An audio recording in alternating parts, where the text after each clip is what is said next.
way of presenting today. I'm actually going to be in the audience because I find when a speaker is up front looking at what the speaker is trying to talk about, the focus often isn't on what the speaker wants to talk about. So I'll be standing here and what I'm talking about is up front. What am I going to film? That's it.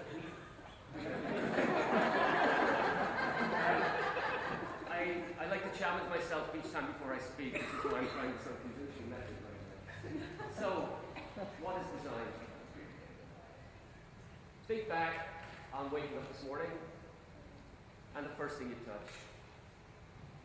Think about the things you use every morning or the things you do every morning. Think about how you got here and the items you needed to help you get here. You use these products every day, and design plays a critical role. So what are the objects you can't live without? And how have they enhanced your life? What if you designed them? How different would they be? And that's where design comes in. Your iPod didn't grow with you. Someone designed it, and it changed your life. Whether you know it or not, from the moment you wake up, everything you touch and use was designed. And it's not just about how it looks, but also how it works. It could be as simple as a hanger or as advanced as your phone.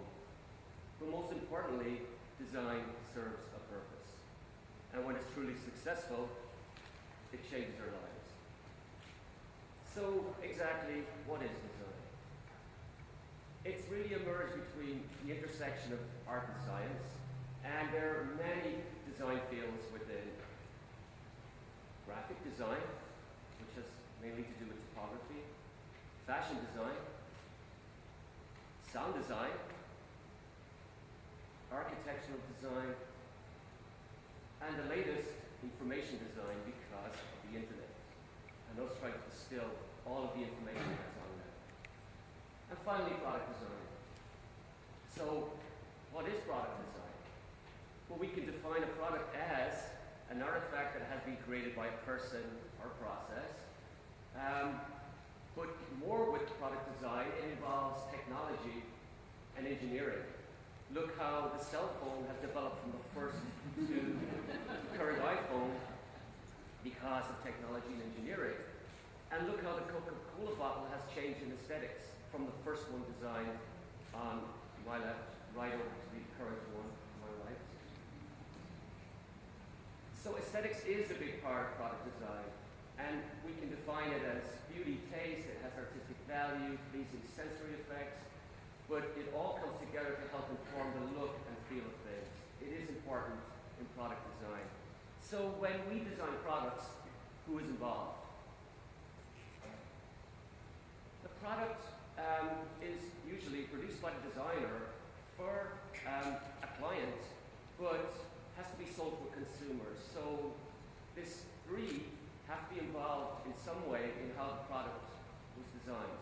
So let's look at some examples. The Post-it. So the Post-it is an example of product design that was designed by accident.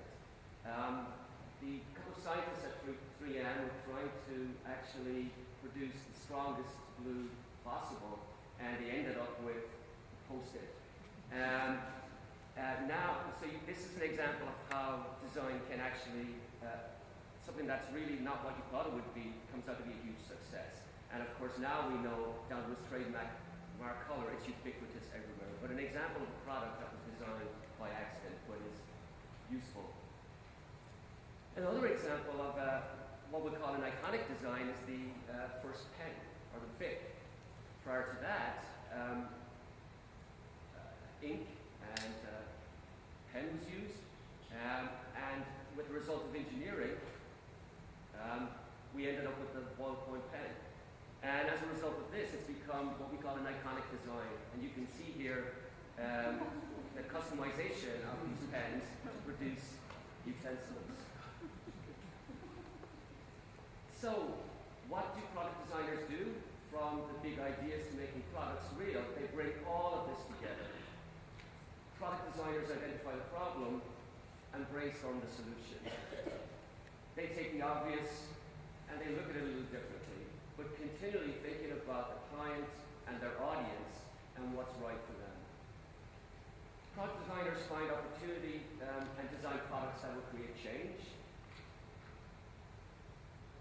key is collaboration. Because design isn't a solo sport, but like any good game, it takes a team to bring all these ideas to life.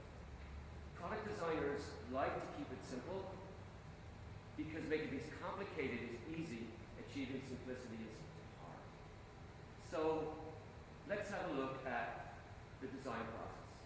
So we can break it into three: research, ideation, and development. So I want to tell you a story of the design process and product that we did here at the school last year. We teamed up with a design company called Arliden and with a furniture manufacturer in South Carolina called Bernhardt Design. And I charged 45 of our students to dream up the classroom of the future. I asked them to be visionaries, and I asked them to think outside the box. And their charge was to rethink the desk, the chair, and the locker. And we call this project Tools at Schools, and off we went. We had groups of three, and a third of the class rethought the desk, a third the locker, and the other third the chair. And over a period of 7 months, we had the designers from Arliden come in and work with our students on this product. The first stage of designing any product is research and the big ideas. And so before you even think about designing a product, you need to go and do your homework, look at the history, and do some research. You know, what's out there. So our students did their research. They did online research and offline research. But to help them gather this research, we scaffold them by generating these templates. And so they had a research board, an inspiration board, and then so on the far left, the research, you'll see examples later, was of a visual nature. On the right, they had to translate that into writing. Usually when you design a product, you're trying to make something better. So you have to define that problem and find a solution. And eventually what our students came up with was the big idea. And what we had them do at that point, we had them present what their findings in research and their big idea to an audience. And that audience consisted of director from MoMA, magazine editors, our head of school, some teachers, etc., so that they could really explain to us what they were trying to do.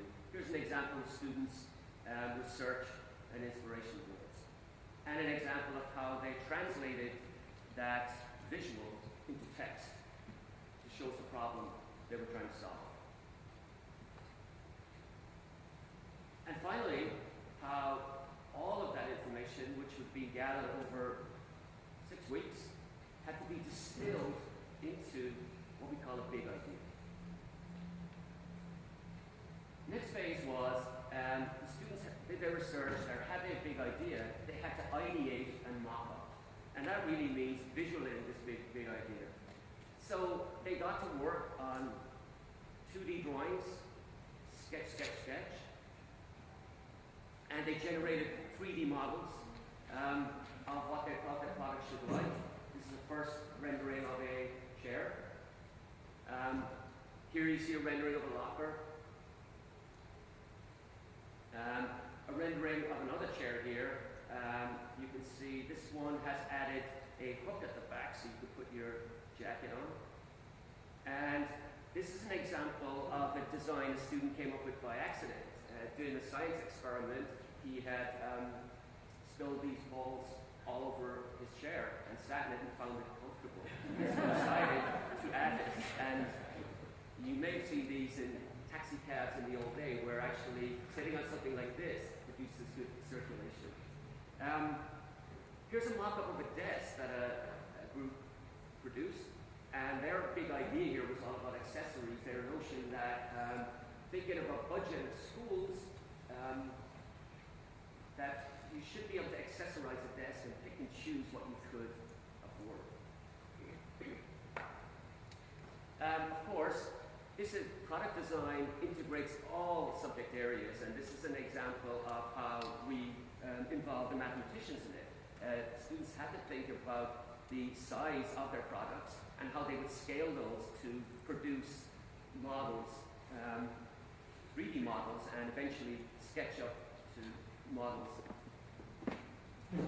Another example of a desk prototype, this is the spinning desk.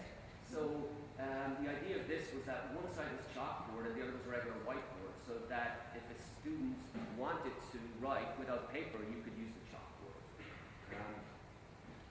Another example of a desk with an accessory, and another example of a desk. So with the mock-ups of 3D and some SketchUp models, the next phase of this is to take these designs and we sent them all back to the designers, and the designers came up with what they thought would be best compiled prototypes of the multiple student work. And we, at that stage, decided that it was important for students to actually see how these prototypes would be manufactured. So we sent 5 of them to North Carolina to observe this process. They actually worked on some of their own products down there. And this is what we came up with. The desk, chair, and locker, designed by students at the school at Columbia. These are real products that were produced. Here's an example of the chair, our desk, and the customization of the desk. You saw that from the students' input, and the locker. The idea of this gradation of the locker is the personalization of it, so that a student would recognize their locker and not make them totally bland. The added effect of a sort of personalization of lockers where you can leave notes for people. This all ended up at the International Contemporary Furniture Fair at the Javits Center, and our students won the Best Design Award for design schools, beating out Pratt, Whiskey, and many more. And what's the aftermath? Well, we have an online presence. Here's the Facebook page and the Tools for Schools website. There's been multiple coverage in the press all over with this, and it won a second award from 477 of, you see here, Notable Professional Honor in Design Education. And then it trekked on to the Museum of Art and Design in Columbus Circle. And the lockers, desks, and chairs are on display here for 3 weeks that has just come down. We produced a book about this, and the students did a book signing at the opening. So our students made a change. Something you need to remember, you can also make a change. Thank you.